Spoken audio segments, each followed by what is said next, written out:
కానీ 39.4% ఓటు శాతం ఉన్నటువంటి రాజకీయ party YSR Congress party.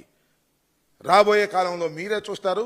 YSR Congress party తిరిగి అధికారంలోకి వస్తుందని నేను చెబుతున్నటువంటి మాట కాదు, ఎక్కడికి వెళ్ళినా ప్రజలు చెబుతున్నటువంటి మాట. వైఎస్ఆర్ కాంగ్రెస్ పార్టీ అధికారంలోకి వస్తే ఇప్పుడు చంద్రబాబు నాయుడు గారు చేస్తున్న తప్పులన్నీ సరిచేయడానికి మేము సిద్ధంగా ఉన్నాం. దానిలో భాగమే ఇవాళ ఎవరైనా మెడికల్ కాలేజీలు కొని వ్యాపారం చేయాలనుకుంటే మీ వ్యాపారాన్ని సాగనివ్వము అనేది చాలా స్పష్టంగా చెప్పాం. ఇది బెదిరింపు కాదు, ఉన్న వాస్తవం అని కూడా చెప్పదలుచుకున్నాను. వాళ్ళేం పెట్టుబడిదారులు కాదు, వాళ్ళు పెట్టుబడిదారులు ఇక్కడ తీసుకొచ్చి పెట్టే పరిస్థితి లేదు. ఇదంతా కూడా మోసం. ఈ మోసాన్ని ఎదుర్కోవడానికి జగన్మోహన్ రెడ్డి గారు మొన్న చాలా బోల్డ్గా చెప్పారు. మళ్ళా కూడా రీట్రేట్ చేస్తున్నాం దాన్ని. చెప్పండి.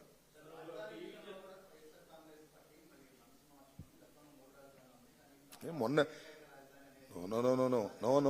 Know that is not correct. ఇప్పుడు చంద్రబాబు నాయుడు గారు రాజధాని అమరావతి అని చెప్పాడు. మేము రాజధాని అమరావతి కాదని ఎప్పుడు చెప్పలా, 3 రాజధానులు అని చెప్పాము. చంద్రబాబు నాయుడు గారు 1,00,000 కోట్లు ఖర్చు పెట్టడానికి సిద్ధంగా ఉన్నాడు, అంతే కదా. ఇవాళ 1,00,000 crores he spending in Amaravati. Jaganmohan Reddy గారు కూడా మొన్న చెప్పాడు, ఎందుకయ్యా ఇన్ని 1,00,000 కోట్ల రూపాయలు ఖర్చు పెడతారు ఒక రాష్ట్ర రాజధాని కోసం.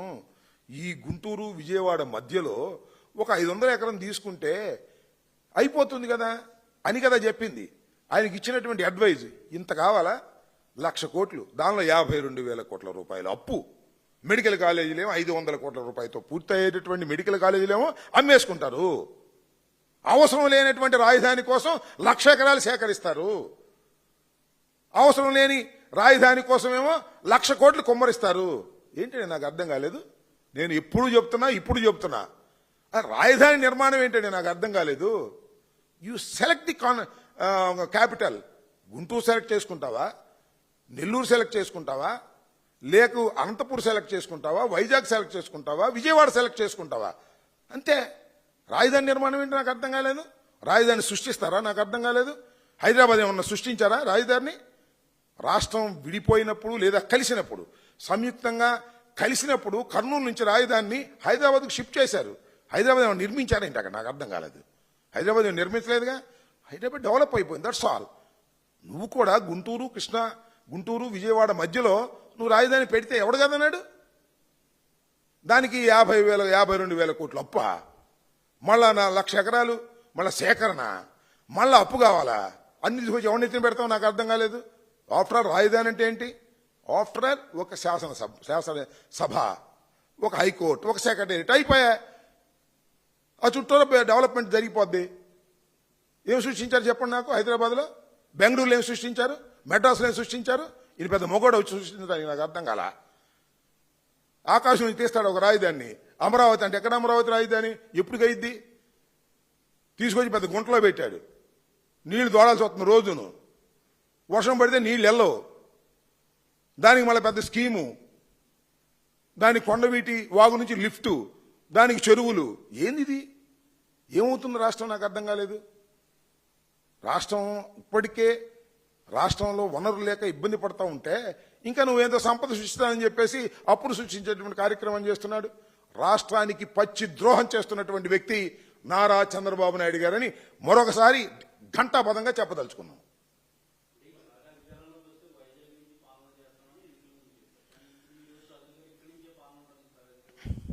ఇంకా ఒక విషయం చెప్తున్నా, మేము మొన్న చెప్పింది జగన్మోహన్ రెడ్డి గారు చాలా స్పష్టంగా చెప్పాడు. చంద్రబాబు నాయుడు గారు చేస్తున్నది తప్పు.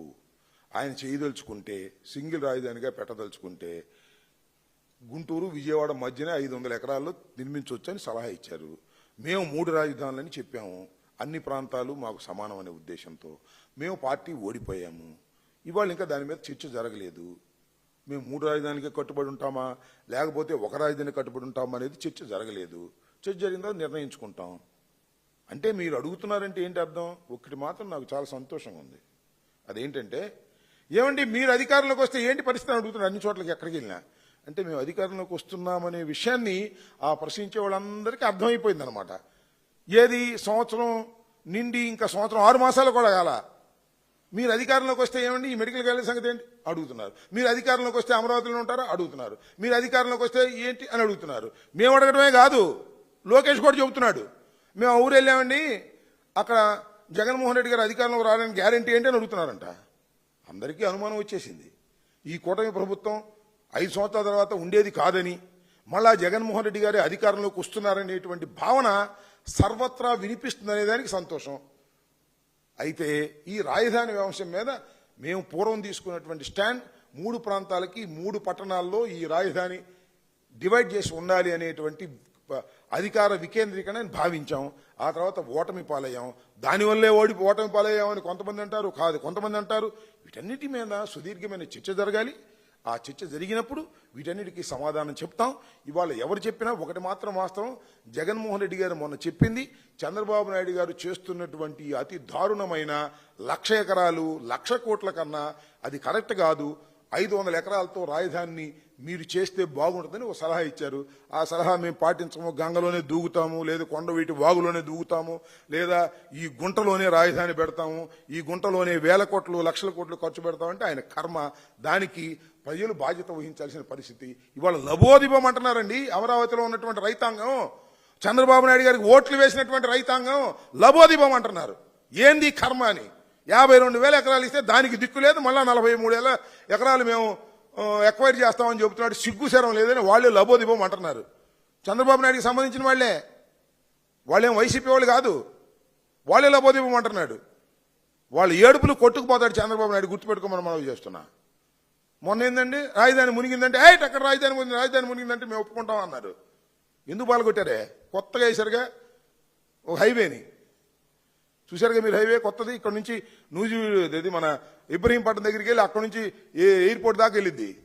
దాన్ని అడ్డుగోలు పగలగొట్టేశారు. దీనిలో నీళ్ళు వెళ్ళకపోతే లిఫ్ట్ ఉంది ఒక పక్కన, ఆ లిఫ్ట్లోంచి తోడిన నీళ్ళు వెళ్ళట్లా.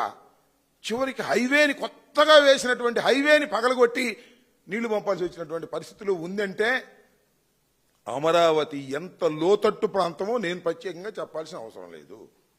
చంద్రబాబు నాయుడు గారు చేసిన అతిపెద్ద తప్పిదం ఇది అని రాష్ట్ర ప్రజానీకం అనుకుంటున్నారు.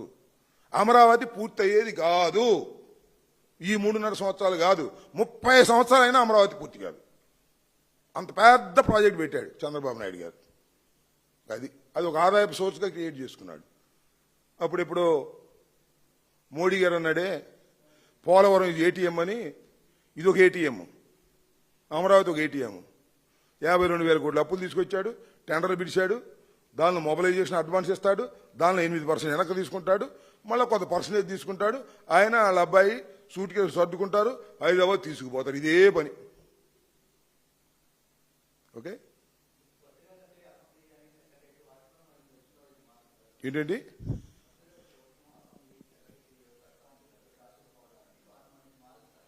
ఎవరు మేము వచ్చినాక తొందర ఎందుకు? ఇంకా చెప్తాం, ఇంకా ఆలోచిస్తాం. ఇప్పుడు మా పూర్వపు విధానం 3 రాజధానులు, దాని నుంచి ఇంకా పూర్తి చర్చ జరగాలి. చర్చ జరుగుతుందో మా నిర్ణయాలు ప్రకటిస్తాం. ఇంకా 3.5 సంవత్సరాలు ఉందనుకుంటున్నాం మేము, లేదా మేము అధికారంలో రావడం ఇంకా 3 సంవత్సరాలు ఉందని మేము అనుకుంటున్నాం. వాళ్ళే తొందరపడిపోతాం.